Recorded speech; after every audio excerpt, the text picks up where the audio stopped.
O Concello de Vilanova e a Xunta de Galicia están levando a cabo un proxecto para a creación dunha senda peonil na estrada PO 307. A intervención está preto de chegar ao seu final, pero o resultado non convence aos veciños. A altura da cuneta construída provoca danos nos vehículos ao ceder ás súas vivendas. Claro, el co coche, el aquí non pode salir co coche. E tamén pode rozar. Aparte de que pode rozar, non pode salir. Entonces el para entrar aquí ten que botar 15 minutos para poder entrar na súa casa. E como a él, todos os veciños perxudicados. Despois, para a parte de arriba, algúns deixaronlle moi ben para pasar, non lle comeron terreno ningún, puderon facelo como tal, e aquí non.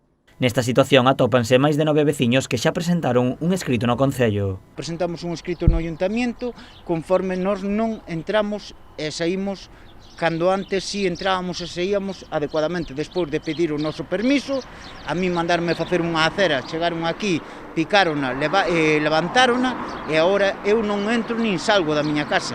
Entro mal e salgo moi mal. Os veciños denuncian que a única alternativa que lles dá a Xunta é colocar unhas reixas cos riscos que iso supón para motoristas e ciclistas. E aí, se se mete unha moto ou hai un accidente, quen vai levar as culpas? Nós, que somos que a colocamos.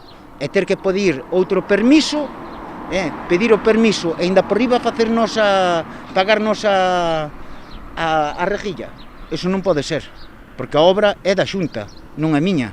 Os veciños tamén advirten que a obra provocará numerosas retencións no verán, xa que está situada xusto no punto de entrada á illa da Arousa. Ti fíxate, ven un coche da illa, por exemplo este, ven de Vilanova, José Manuel, e quere se meter para aquí, o Cristo que se pode montar alá hasta o final do ponte, a xente non pode salir, porque ele non pode entrar aquí.